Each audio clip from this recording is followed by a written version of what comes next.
Good afternoon students.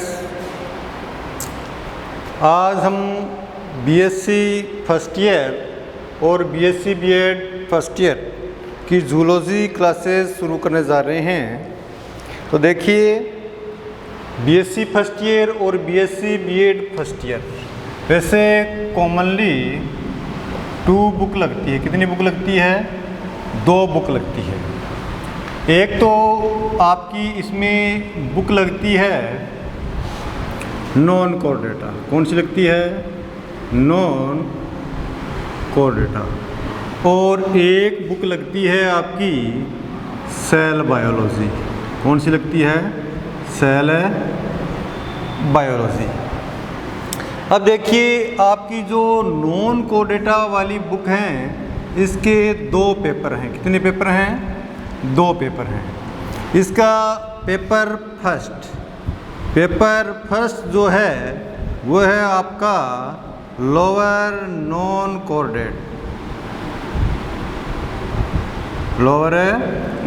Data. और जो इसका पेपर सेकंड है वो होता है आपका हायर नॉन कोर डेटा। और जो सेल बायोलॉजी है, सेल बायोलॉजी आपका कौन सा पेपर है? थर्ड पेपर है। तो हम सबसे पहले आपका थर्ड पेपर सेल बायोलॉजी शुरू कर लेते हैं और बीच बीच में क्लासें नॉन कोडेट्स की भी चलती रहेगी। तो आज हम सबसे पहले जो शुरू कर रहे हैं वो आपकी बुक है सेल बायोलॉजी, जो तीसरा पेपर है आपका। सेल बायोलॉजी तीसरा पेपर, ठीक है। तो आज हम शुरू कर लेते हैं सेल बायोलॉजी।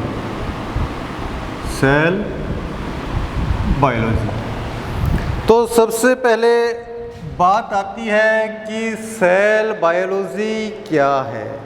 सेल बायोलॉजी क्या है? देखो, सेल बायोलॉजी ये आधुनिक नाम है। इससे पहले इसे किस नाम से जाना जाता था? इससे पहले इसे साइटोलॉजी कहा जाता था। और आजकल इस साइटोलॉजी को क्या कहा जाता है? सेल बायोलॉजी कहा जाता है। अब देखिए, सेल बायोलॉजी है क्या? सेल बायोलॉजी जो है वो विज्ञान की एक शाखा है जिसमें क्या किया जाता है? कोशिका के बारे में अध्ययन किया जाता है।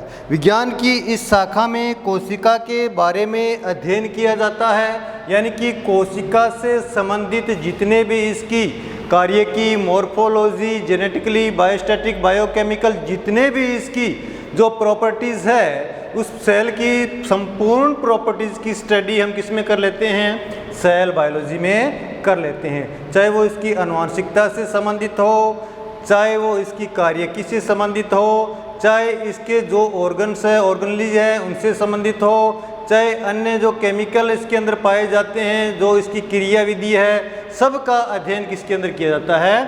सेल बायोलॉजी के अंदर किया जाता है। तो सेल बायोलॉजी, सेल, तो ये नाम सेल पड़ा कैसे? सबसे पहले बात हमारे दिमाग में आती है कि ये नाम सेल पड़ा कहते हैं। अब देखिए, जो सबसे पहले सेल को जो देखा था, सबसे पहले जो सेल को देखा था वो रॉबर्ट हुक ने देखा था। किसने देखा था? सेल को सबसे पहले देखा था रॉबर्ट हुक ने। रॉबर्ट हुक ने सबसे पहले सेल को देखा था। और जब उसने सेल को देखा था, वो देखा था 1665 में। कब देखा था? 1665 में। अब इसने जो सेल देखी, उसने क्या किया कि कोरक के छोटे छोटे टुकड़े या उसकी छिलन ली और उनको क्या किया? माइक्रोस्कोप में देखा। किस में देखा? माइक्रोस्कोप में देखा। जब इसने माइक्रोस्कोप में उस छिलन को देखा तो इसको छोटे छोटे, इन वैज्ञानिक को छोटे छोटे क्या नजर आए? खोखली संरचना नजर आई। क्या नजर आई? खोखली संरचना नजर आती है। ये खोखली संरचना लैटिन भाषा में इसे क्या बोलते हैं? लैटिन भाषा में इस खोखली संरचना को क्या बोलते हैं? सेल कहा जाता है। कोष्ठक को क्या बोलते हैं? सेल कहा जाता है। तो इसी के आधार पर इसकी शाखा का नाम क्या पड़ा है? Cell biology. तो सबसे पहले सेल की खोज किसने की थी? रॉबर्ट हुक ने।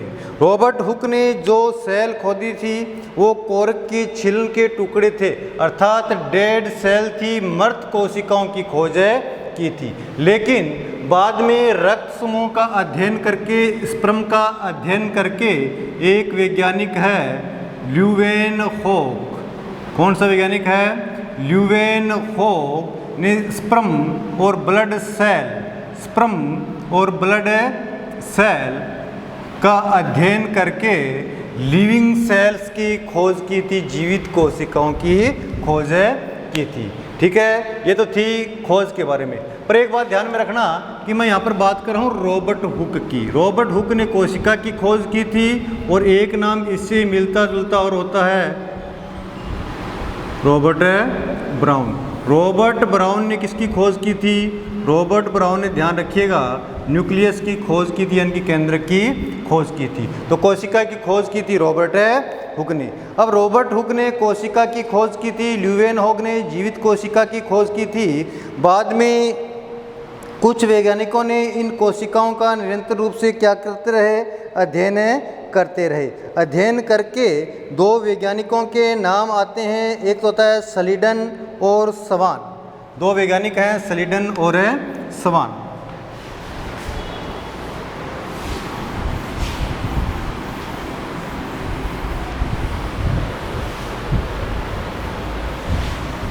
दो वैज्ञानिक हैं सलीडन और सवान।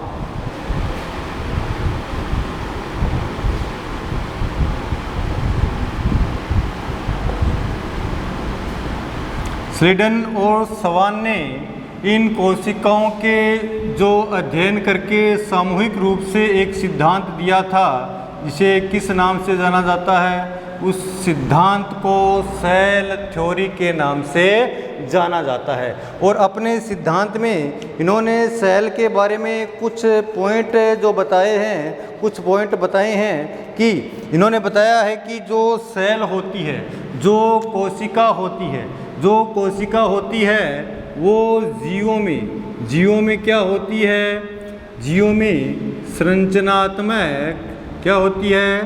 संरचनात्मक व मोर्फोलॉजी की इकाई होती है, मोर्फोलॉजिकल यूनिट होती है।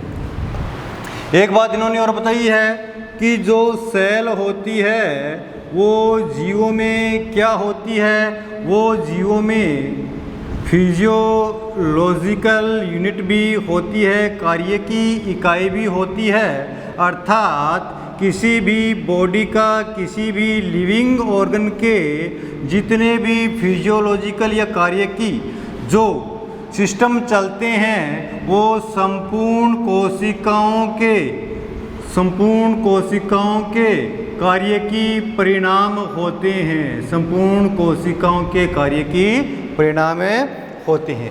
ठीक है, इन्होंने अपने सिद्धांत में एक और बताया था कि नवीन कोशिकाओं की उत्पत्ति, नवीन कोशिकाओं की उत्पत्ति पूर्ववर्ती कोशिकाओं से ही होती है। पूर्ववर्ती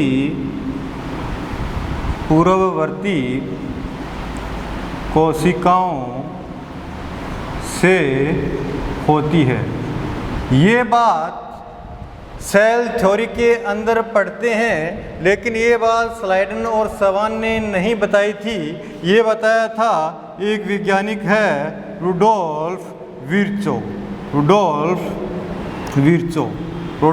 विर्चो नामक वैज्ञानिक ने यह बताया था कि नई कोशिकाओं की उत्पत्ति जो होती है वो पूर्ववर्ती कोशिकाओं के द्वारा ही होती है।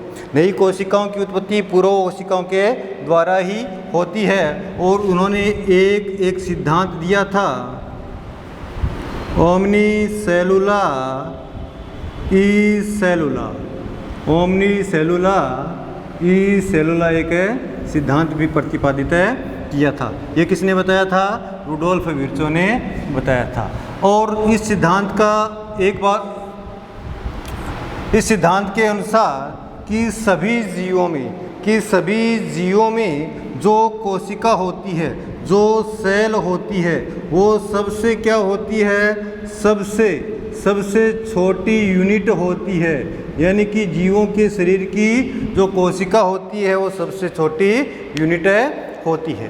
तो अब इस सिद्धांत का हम आधार मानकर अगर कोशिका देखते हैं कि कोशिका क्या होती है और कोशिका किस प्रकार से कार्य करती है, कोशिका क्या होती है, किस प्रकार से कार्य करती है। अब देखिएगा, कोशिका एज सपोज कर लेते हैं कि हम कोई बिल्डिंग बनाते हैं। क्या बनाते हैं? कोई बिल्डिंग बनाते हैं, और बिल्डिंग की जब रूपरेखा आधार तैयार किया जाता है तो उसमें हम ब्रिक्स यानी कि ईंटों का उपयोग करते हैं। किसका उपयोग करते हैं? ईंटों का उपयोग करते हैं। यदि किसी भी लिविंग ऑर्गन की जब बॉडी बनती है तो इसी ईंटों के समान ये जो संरचनाएं होती है, इनका कार्य बॉडी बिल्डिंग में होता है, और इन्हीं संरचनाओं को हम क्या कहते हैं? सेल कहते हैं। और सेल के आधार पर या तो किसी जीव का शरीर जो होता है वो केवल एक कोशिका का बना हो सकता है। जीव का शरीर जो होता है ईंटों के समान, जिस प्रकार से भवन निर्माण करते हैं तो बहुत सी ब्रिक्स यानी कि ईंटों का उपयोग किया जाता है, उसी प्रकार उसके जीव के शरीर में अनेक कोशिकाएं होती है। तो अनेक कोशिकाएं होती है, उन्हें क्या कहते हैं? बहुकोशिकीय। क्या कहते हैं? बहुकोशिकीय। जो एक कोशिका से बने हुए जीव होंगे उन्हें क्या बोलेंगे? उन्हें कहेंगे हम यूनिसेलुलर। उन्हें क्या कहेंगे? यूनिसेलुलर। जो बहुत सी कोशिकाओं के मिलने से जीवों का शरीर बना होता है उसे हम कहेंगे मल्टी सेलुलर। उसे क्या कहेंगे? Multi cellular. ये एक यूनिसेलुलर है, दूसरा क्या है? Multi cellular. बहुकोशिकीय जीव होते हैं। तो ये तो थी कोशिका के बारे में थोड़ी बहुत बातें।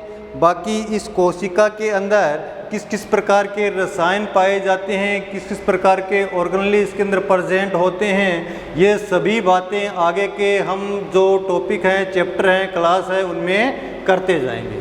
तो देखिए, अब हम कोशिका की बात कर लेते हैं कि कोशिका तो हमें समझ में आ गया भाई कि कोशिका जो होती है एक छोटा कोष्ठक, खोखली, संरचना, खाली कमरा, कुछ भी बोल दो, और जिसके अंदर बहुत सा मटेरियल पड़ा होता है। तो अब ये कोशिका यानी कि पृथ्वी पर क्या कोशिका एक ही प्रकार की होती है? हम कहते हैं कि पृथ्वी पर क्या कोशिका एक ही प्रकार की होती है? जी नहीं। पृथ्वी पर जो जीव होते हैं उनमें कोशिका एक प्रकार की नहीं है। पृथ्वी पर उपस्थित जीवों में जो कोशिका होती है वो 2 टाइप की होती है। कितने टाइप की होती है? 2 टाइप की। 2 types of cell. 2 type of a cell, यानी कि 2 प्रकार की कोशिका होती है। एक कोशिका जिसे हम कहते हैं प्रोकैरियोटिक। क्या कहते हैं? प्रोकैरियोटिक।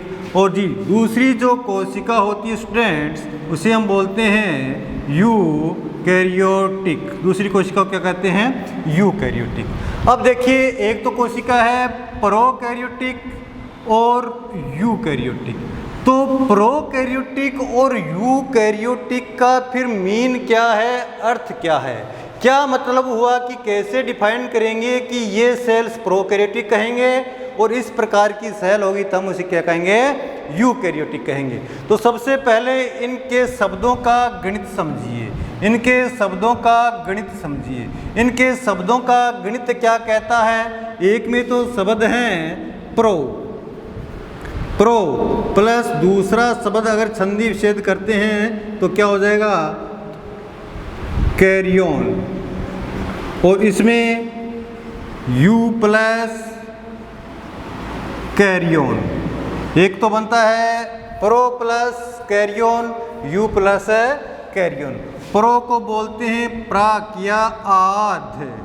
प्रो को क्या बोलते हैं? आध। ठीक है। यू का क्या होता है? यू का अर्थ होता है सुस्पष्ट। सुस्पष्ट, ठीक है। यहाँ पर कैरियन यहाँ पर भी है और कैरियन है यहाँ पर भी है, तो ये कैरियन का अर्थ होता है केंद्रक। कैरियन का अर्थ क्या होता है? केंद्रक। इसी कैरियन का अर्थ क्या होगा? केंद्रक। जी हाँ, अब हमें नाम से स्पष्ट हो गया है कि इसका अर्थ होता है आद्य केंद्रक और इसका अर्थ क्या होता है? स्पष्ट केंद्रक, यानी कि सुस्पष्ट केंद्रक वाली कोशिका। जिन कोशिकाओं में प्राक आद्य केंद्रक पाया जाएगा वो प्रोकैरियोटिक सेल होगी, और जिनके अंदर सुस्पष्ट केंद्रक पाया जाएगा वो कौन सी कोशिका होगी? वो जो कोशिका होगी वो यूकैरियोटिक कोशिका होगी। तो प्राक यानी कि आद्य या प्रो, इसका अर्थ क्या होता है? इसका अर्थ होता है भी, ये आप मुझे बताइए कि जब भी कोई स्ट्रक्चर बनती है या जब भी आप किसी प्रकार की संरचना का निर्माण करते हो तो प्रारंभिक संरचना हमेशा कैसी बनती है? सिंपल बनती है, सरल संरचना बनती है या नहीं बनती है? और ये संरचना जैसे जैसे आगे चलती हो तो बाद में कैसी होती जाती है? जटिल होती जाती है। कैसी होती जाती है? जटिल होती जाती है। तो प्रारंभ में जो कोशिकाएं बनी थी, प्रारंभ में जो कोशिकाएं बनी थी वो प्रारंभ में कोशिकाएं क्या थी? वो प्रारंभ में कोशिकाएं क्या थी? वो प्रारंभ में कोशिकाएं जो थी उनके अंदर हमें पता है केंद्रक पाया जाता है, लेकिन ये जो प्रारंभिक कोशिकाएं थी इनमें जो केंद्रक था, केंद्रकीय मटेरियल था, वो उसके चारों ओर किसी भी प्रकार की मेम्ब्रेनें नहीं पाई जाती थी। जब किसी भी कोशिका के अंदर जो पाए जाने वाला न्यूक्लियर मटेरियल है उसके चारों ओर केंद्रक झिल्ली नहीं होती है, तो इस प्रकार की कोशिका हम क्या कहेंगे? प्राक केंद्रक कहेंगे। और दूसरी प्रकार की कोशिकाएं, ऐसी कोशिकाएं जिनमें केंद्रक होता है और केंद्रक के चारों ओर क्या पाई जाती है? केंद्रक झिल्ली भी पाई जाती है, तो इस प्रकार की कोशिकाओं को यूकैरियोटिक कोशिकाएं या सुस्पष्ट केंद्रक वाली कोशिकाएं कहेंगी। अब इसे दूसरे तरीके से समझिए। देखिए, समझिए, सपोज कीजिए कि हमारे पास आजकल आपने खिलौनों की दुकान पे जाते हो, खिलौनों की दुकान पे आपने देखा होगा कि छोटी छोटी पारदर्शी बॉल आती है, उनके अंदर लिक्विड भरा होता है, बहुत सा मटेरियल उसके अंदर डाल दिया जाता है। उस लिक्विड में आप देखते हो, एज सपोज कीजिए कि ये लिक्विड की बॉल जो बनी हुई है ये किसके समान है? हमारी कोशिका के समान है, हमारी सेल के समान है। और इस लिक्विड के अंदर माना कि इसका जो केंद्रकीय मटेरियल माना कि उसमें सीधा ही डाल दिया है, तो सीधा ही डाल दिया है तो आपसे कहा जाता है उस लिक्विड में देख के बताओ, उस लिक्विड की बॉल में देख के बताओ कि इसका केंद्रक कहाँ है। तो केंद्रक कहाँ बताओगे भाई? क्यों? क्योंकि आप जब देखते हो उसके अंदर जो न्यूक्लियस मटेरियल है वो पूरी ही बॉल के अंदर फैला हुआ पाया जाता है, पूरी बॉल के अंदर फैला हुआ आ जाता है, तो हम स्पष्ट रूप से डिफाइन नहीं कर सकते हैं कि इसका केंद्रक है यहाँ पर है। दूसरी सपोज करते हैं कि एक वो वैसी बॉल है तरल से भरी हुई है और उसमें हमने एक बॉल और डाल दी है और उसके अंदर बहुत सा मटेरियल डाल दिया गया है। अब देखिए, वो बॉल के अंदर बॉल है, अब बॉल को चाहे कैसे ही हिलाओ और बॉल के अंदर जो बॉल है उसका मटेरियल कभी भी उससे बाहर नहीं आएगा। एज सपोज कीजिए कि बॉल के अंदर बॉल है, वो बॉल को आप कोशिका मानिए और बॉल के अंदर बॉल है उसे आप क्या मानिए? इसका केंद्रक है मानिए। तो उस बॉल में हम स्पष्ट रूप से कह सकते हैं कि इस बॉल का केंद्रक ये रहा, चाहे कितना भी हिलाओ केंद्रक आपको स्पष्ट उसके अंदर दिखाई देता है, क्योंकि उसके अंदर जो केंद्रक है उसमें क्या पाई जाती है? न्यूक्लियस मेम्ब्रेनें पाई जाती है। अर्थात ऐसी कोशिकाएं जिनके अंदर सुस्पष्ट केंद्रक होता है, ऐसी कोशिकाओं को हम क्या कहते हैं? यूकैरियोटिक सेल कहते हैं। और ऐसी कोशिकाएं जिनके अंदर सुस्पष्ट केंद्रक नहीं होता है, केवल प्रारंभिक आद्य प्रकार का न्यूक्लियस पाया जाता है, ऐसी कोशिकाओं को प्रोकैरियोटिक सेल कहा जाता है। अब तो था ये यूकैरियोटिक और प्रोकैरियोटिक। चलो, हमने एक सेल थ्योरी की जब बात की थी तो सेल थ्योरी की बात में एक पॉइंट रह गया था, वो मैं आपको दोहराना चाहता हूँ। कि सेल थ्योरी कोशिका सिद्धांत जो स्लाइडल और सवाल ने दिया था, क्या वो सभी कोशिकाओं पर लागू होता है? क्या वो सभी जीवों पर लागू होता है? जी नहीं। हम क्या पढ़ रहे हैं? हम पढ़ रहे हैं बायोलॉजी। हम क्या पढ़ रहे हैं? बायोलॉजी। और बायोलॉजी जहाँ पर होती है वहाँ पर एक्सेप्शन ज़रूर होते हैं। जहाँ पर बायोलॉजी की बात होती है वहाँ पर एक्सेप्शन ज़रूर होते हैं, अपवाद ज़रूर होते हैं। इसीलिए जो ये सेल थ्योरी है, सेल थ्योरी के भी एक्सेप्शन पाए जाते हैं, अपवाद पाए जाते हैं। और अपवाद क्या होते हैं ज़रा देखिए हम बात करते हैं वायरस की बात करते हैं। वायरस का नाम आपने सबने सुना होगा। आजकल कोरोना वायरस चल रहा है, बहुत ही घातक है, बहुत ही डरपोक, बहुत ही डरावनी बात है। वायरस जो होता है वो होता क्या है? वायरस जो होता है इसे सजीव और निर्जीव के बीच की कड़ी मानते हैं। क्या मानते हैं? सजीव और निर्जीव के बीच की कड़ी मानते हैं। यदि ये जीवित कोशिका में है तो जीवित है, और ये बाहर है कोशिका के तो मृत मटेरियल है, एक मरा हुआ मटेरियल है, किसी भी प्रकार का जीवन नहीं होता है। ठीक है। और इसमें क्या पाया जाता है? केवल और केवल या तो डीएनए पाया जाएगा या क्या पाया जाएगा? आरएनए पाया जाएगा। जो वायरस है, ये वायरस जो कोशिका सिद्धांत है इसका अपवाद है। कोशिका सिद्धांत के सभी नियम ये फॉलो नहीं करता है। कोशिका सिद्धांत के सभी नियम फॉलो नहीं करता है। उस प्रकार से एक सवाल भी है, सवाल वाउचेरिया सवाल भी है। ये भी कोशिका सिद्धांत का क्या है? अपवाद है। एक फंजाई है जिसका नाम है राइजोप्स। कौन सी है? राइजोप्स जो फंजाई है ये भी क्या है? कोशिका सिद्धांत का अपवाद है। आज की क्लास के लिए बस इतना ही। कल हम इससे आगे शुरू करेंगे।